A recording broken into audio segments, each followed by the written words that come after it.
कौमी टीम के कप्तान बाबर आजम ने पाकिस्तान क्रिकेट टीम की क़यादत से मुताल्लिक़ करीबी लोगों से मशावरत मुकम्मल कर ली।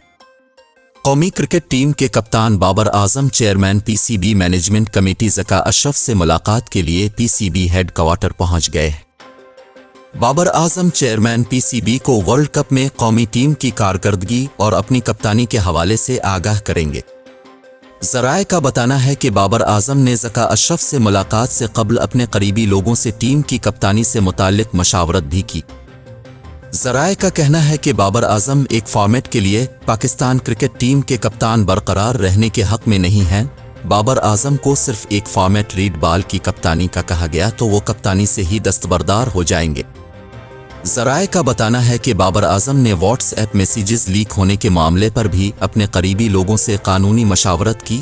Babar Azam WhatsApp messages leak होने पर कानूनी चाराजोई का इरादा रखते हैं। याद रहे कि वर्ल्ड कप में पाकिस्तान क्रिकेट टीम की इंतहाई बुरी परफॉर्मेंस के बाद पाकिस्तान क्रिकेट बोर्ड ने कौमी टीम के पोस्टमार्टम का फैसला किया है।